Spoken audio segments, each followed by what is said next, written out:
Bonjour à tous, aujourd'hui nous nous retrouvons pour discuter d'un carnet que je me sers pour écrire. Le voici. J'avais dit dans ma dernière vidéo qu'il ferait l'objet d'une, donc c'est parti. Alors tout d'abord il m'a été offert par ma meilleure amie Jade, qui est ma toute première lectrice. Alors pour commencer la vidéo, je tenais à lire le message qu'elle a écrit sur la première page du carnet.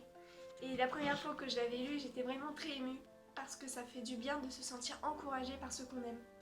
Donc, pour toi, Ambre, pour que tu puisses continuer à faire rêver tous tes lecteurs, j'espère que ce carnet te donnera l'inspiration et que tu puisses un jour, qui sait, publier tes livres. Tu as déjà parcouru un chemin incroyable et tu mérites ce qu'il t'arrive de meilleur. Continue comme ça, c'est incroyable. De ta première lectrice, je crois en toi. Jade. Voilà.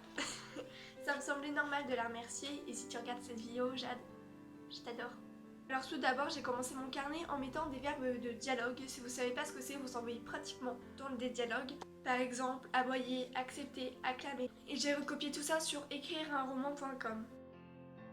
En tout, j'ai 9 pages de ces mots. Toutefois, comme vous pouvez le constater, après les mots que je ne connaissais pas, j'ai écrit en noir la définition.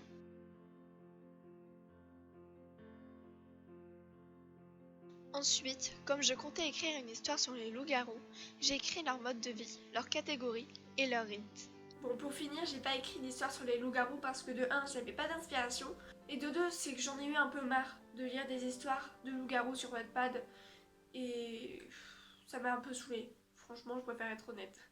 Après, j'ai écrit des conseils pour voir comment on définit bien le déroulement d'un roman. Encore une fois, j'ai recopié ces conseils sur des sites particuliers.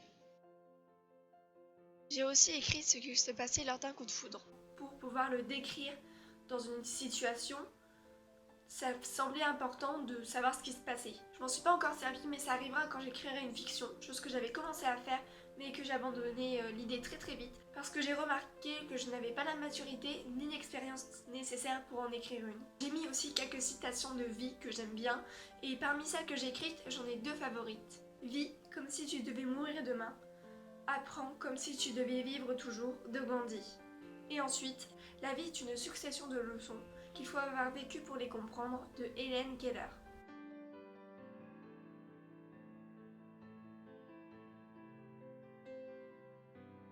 Pour finir, à la fin de mon carnet, je mets du vocabulaire que ma grand-mère me donne. En fait, quand j'étais petite, elle mettait des mots dans un carnet, donc du vocabulaire avec la définition, parce qu'elle ne connaissait pas ces mots, et elle me les apprenait. En grandissant, elle a arrêté, mais récemment, je lui ai redemandé de m'envoyer un mot par semaine que j'essaye de retenir pour la culture et aussi parce que j'écris et ça fait toujours du bien d'avoir du vocabulaire.